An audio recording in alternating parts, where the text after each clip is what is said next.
Hey everybody, welcome back to Great Measures. My name is Richard. This is Judson. Gonna get back into Great Measures. Wrapping up Money Game, Part 3. Hopefully it, like I said earlier, ties it up in a nice little bow. And We should just come up with like a fake intro for it. So this guy named Ronald Renally. I don't know, I was just trying to come up with something, so we just didn't say, you just want to get into it? let's get into it. Are you ready? Proceed, Judson.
Tell you a story about a boy named Jimmy. 1 year old and his first words were mine, gimme. 2 years old he was walking, 3 years old walking quickly. 4 years old he was running round the pavements of his city. 5 years old and his daddy told him, listen here son, you gotta learn to be a man.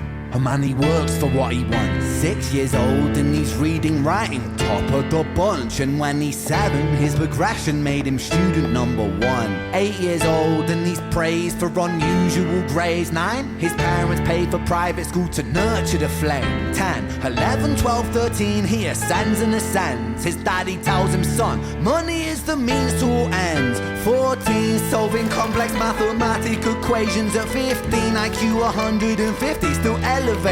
16, he develops complex software code that detects weaknesses in cybersecurity protocols. 17, and he sells his vision, keeping the share. Not yet an adult, but he's practically a millionaire. 18, and his daddy tells him, now you're a man. This world don't give a damn about you, so take all that you can. 19, he turns a profit, stocks and shares, invest in product. 20, double down deposits. 21, his income rockets. 22, he learns the truth is just an obstacle to wealth. If you manipulate the data, then the lie will sell itself. 23, a life of luxury, crystal and cocaine. 24, he makes the Forbes list, they're applauding his name. 25, and his daddy tells him, listen here son, while you're sitting in that palace, that don't mean that you won. 26 a business shift, he switches business to arms. He's 27 dealing nuclear and shells in Iran. 28 inside the Senate, money bought him a seat. He's 29, a role of counsel in the president's suite. Now he's 30, his daddy says you're losing the race. You're just a servant to the king, not even in second place. 31, a big maneuver for his daddy's approval. Moving imports over borders from the exports out of Cuba. 32, moving grams, growing kilos to tons. He's 33, filling warehouses with powder and guns. 34, turf war with nobody to stop it. Blind eye from the po-po inside of his pocket.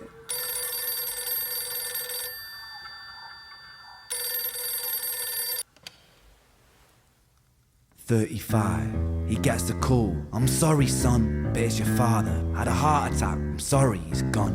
36, getting pissed off, abusing his product. 37, eyes glazed, disposition demonic. 38, with a prostitute, a moment of passion. Heating up a silver spoon and then chasing the dragon. 39, getting reckless and hungry for power. Daddy's words are still driving him to kill and devour. Makes a move against the cartel, but the strategy's flawed. They retaliate and leave him in a hospital ward. A bullet buried in his vertebra and one in his leg. The doctor sighs and says, I don't think you'll be walking again. Fuck.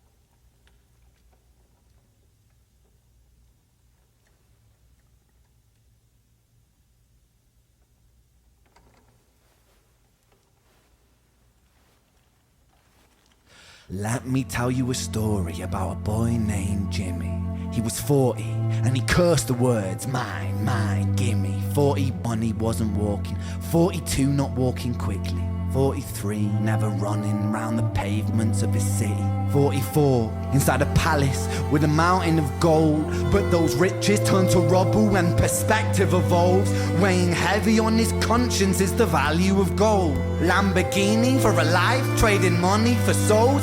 Jimmy followed the code inside the land of the free. Put your hand inside the cookie jar, take more than you need. And his example is exaggerated versions of me. And it's a version of him, and it's a version of she, and it's a version of you. There's no escaping the blame. The way we live is parasitic. Fuck the money and fame. Call the music.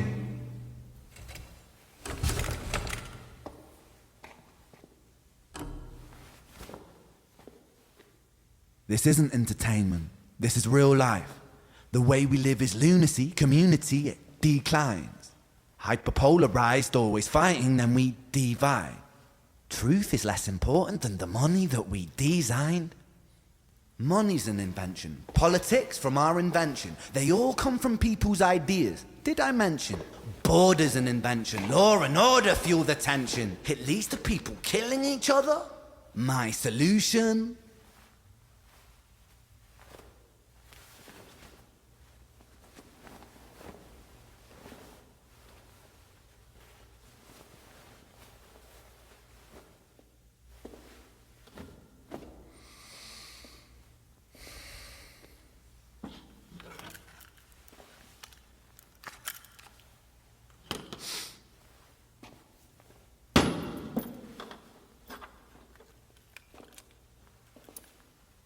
Everything is subject to change.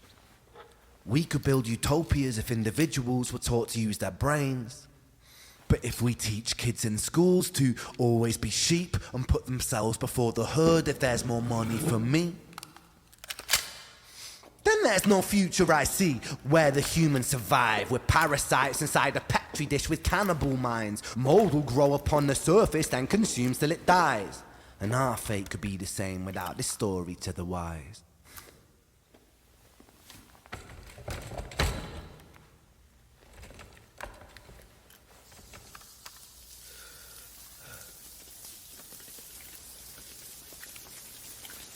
"45. Jimmy comes home out of the rain, soaking wet upon a wheelchair, drinking again. He is everything he wants, he is fortune and fame. He's a fortunate fool with an unfortunate fate. With a 45 caliber aimed at his brain. 45 a fitting number cause his age is the same. Here's the words of his father, it's such a damn shame. Then he presses on the trigger of a money game.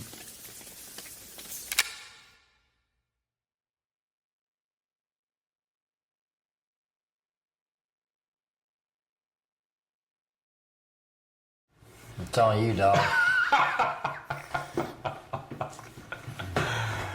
What? That was good, man. I really, really enjoyed that. I know you.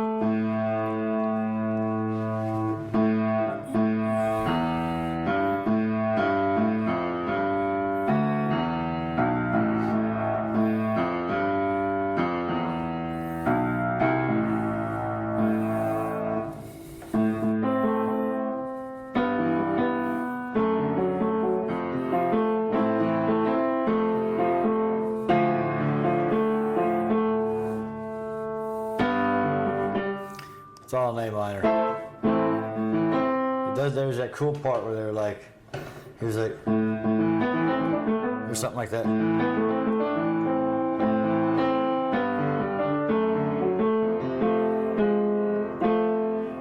I can't remember the bass line right now. Did you remember the bass line?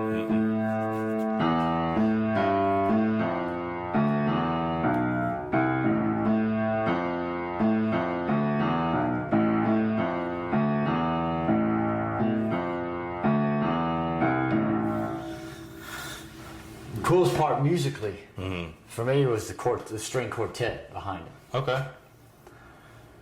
Why is that? I love string quartets. Okay. And,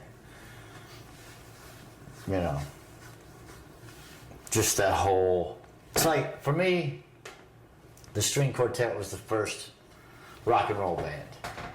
Beethoven has some string quartets that are just the bee's knees. Okay. And they start with a theme. It's just, some people argue that that could be the beginning of what a rock show was, because they would do these, you know, like an Opus 131 is a very well-known one, and they go through the Allegro part, which is the fast part, the Andante part, which is the slow part, Presto, which is super fast, and there's like 6 of them, and they go about 30, 40 minutes sometimes. But they'll start, Beethoven will have a theme that will repeat itself with mode, which never really didn't happen a lot in music back then. They even said in the comments on some things, because of the OPEC thing that we did, that there's no real theme run through some classical music. They just, and people like Wagner and stuff like that, Sure. That's true. Yeah. But Beethoven started repeating his theme. But with the cello, the bass end of it, you know, viola, and a couple violins, it's just, you got the low end, you got the high end, you got the rock and roll stuff, Yeah. like the lead part, you know, just, I love string quartets. Yeah. So it's cool to see and do that. I was a little, personally, this is just what I like. I wish in some of these videos, I mean, I know, he shouldn't change them. I get in, I was so into the quartet part of it. Right. When he stopped it to kind of do the little monologue part, and go get the gun, and come sit back down and do it again. Just keep it going. Keep it going, bro. I got you. I dig the string quartets, and it sounds cool with his voice, you know. A minor is a great key. That's just a beautiful key to play in. There's a lot of white keys, and at one point he hits the A minor, and it goes down to the F, and then it's all, you know, the scores. They're just fun to play together. Proceed, Richard. I liked it, man. It's one of those things where, because this is genuinely the first time we've watched this video, and I mean, we do that with all of our stuff, but like, part of me wishes I had gone and cheated so I would have more input, because there's so much.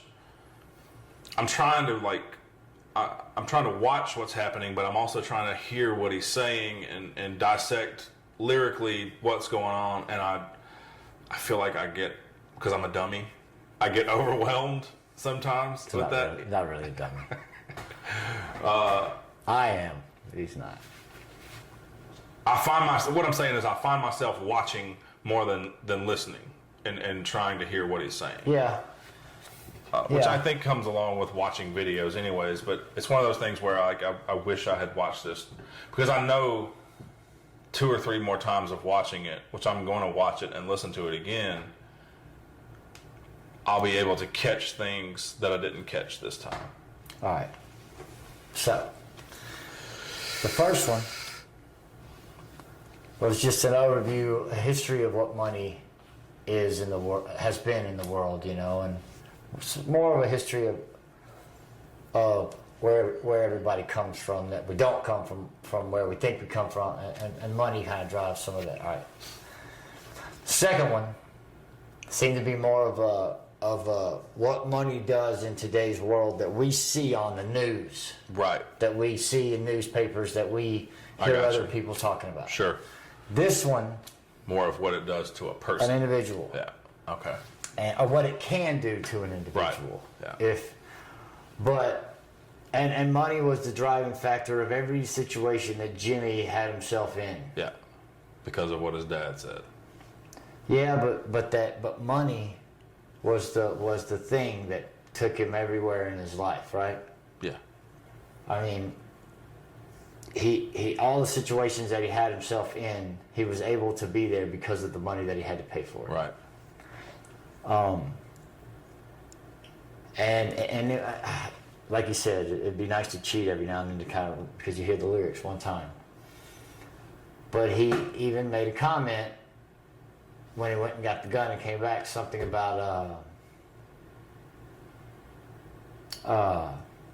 how he, we're all in it. Like, this is not something that any of us can escape. Yeah. You have to have money. Sure. But then again, I mean, he obviously makes the gravity of it so much more potent when he puts a guy in a wheelchair. Mm-hmm. However, I think through that maybe there's a statement of saying there are some things money can't give you, or if there's some things that maybe you neglect, like your straight up health or whatever. Mm-hmm. But then also, you can't fix that either if that were to happen to you. Yeah. And if you're looking for comfort in that, then you're not getting strength from the right place, maybe. So, doesn't matter how much money you have when a doctor says you're not walking anymore. no, and even and that doesn't mean, again, I think maybe the situation of wanting to die at some point comes from the fact that you realize that even though you thought you could gain everything with money, you haven't gained anything. Mm-hmm. If money could keep you from, I mean, money, you see what I'm saying? Yeah. But so the white hoods with the rope. What's that? I don't know. What do you think? I mean, I think the white hoods have to do with just being faceless. Like, it's everybody.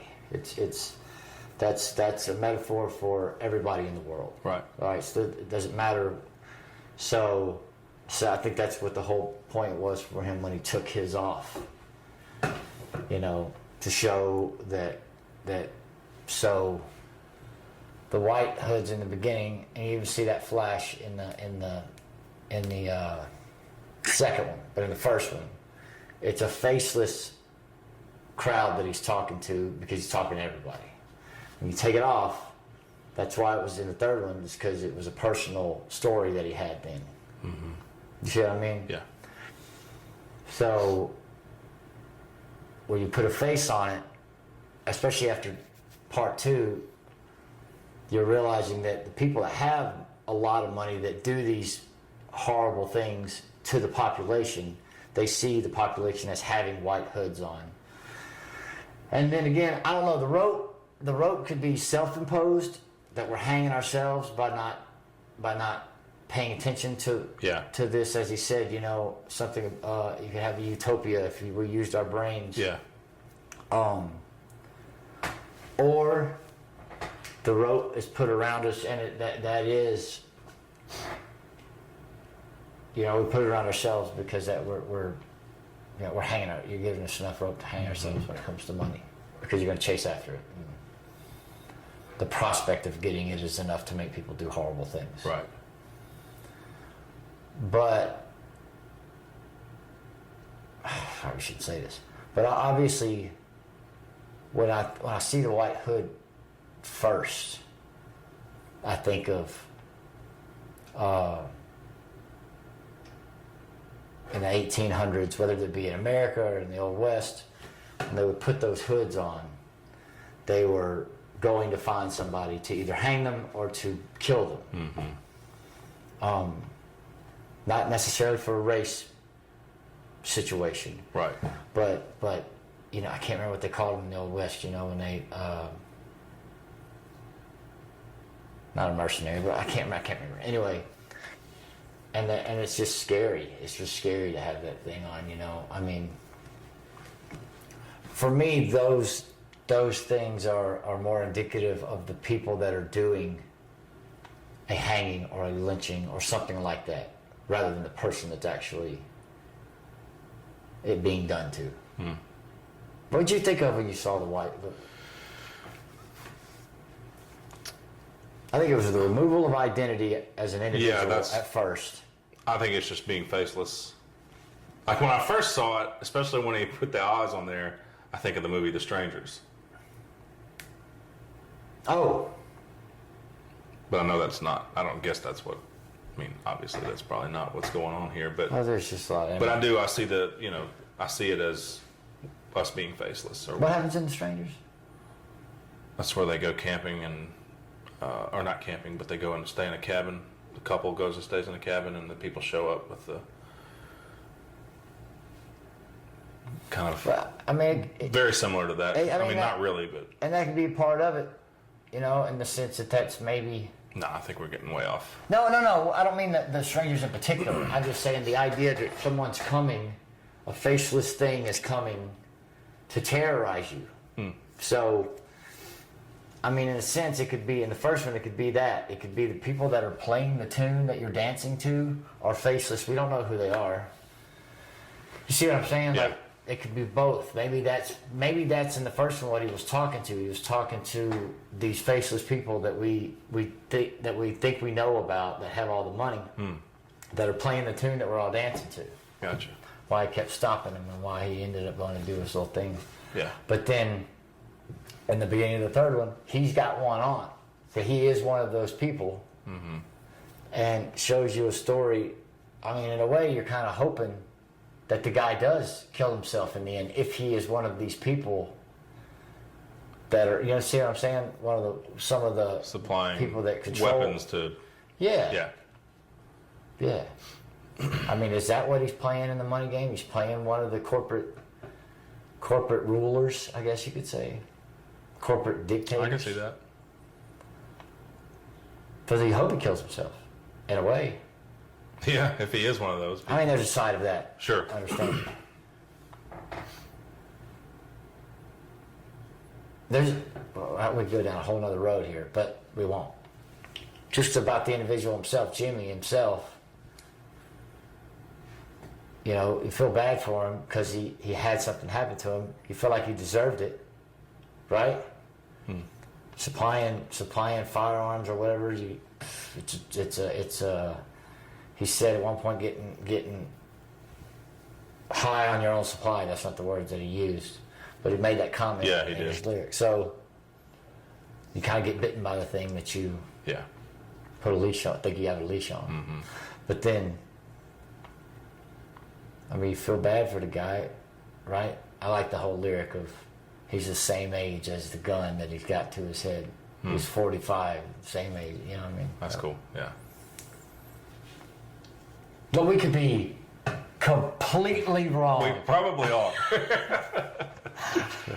I'm excited to revisit it and listen a couple more times. All three of them, really.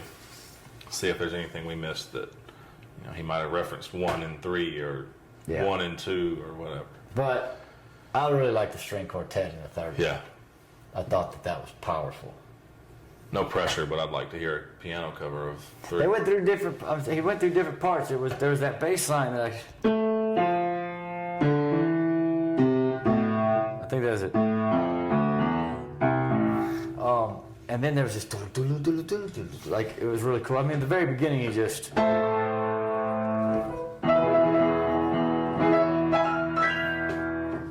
And he does all that. But Yeah. Okay.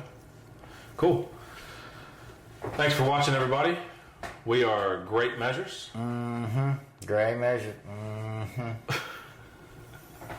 My name is Richard. This is Judson. That was Money Game Part 3 by Ren. Hope everybody has a wonderful day.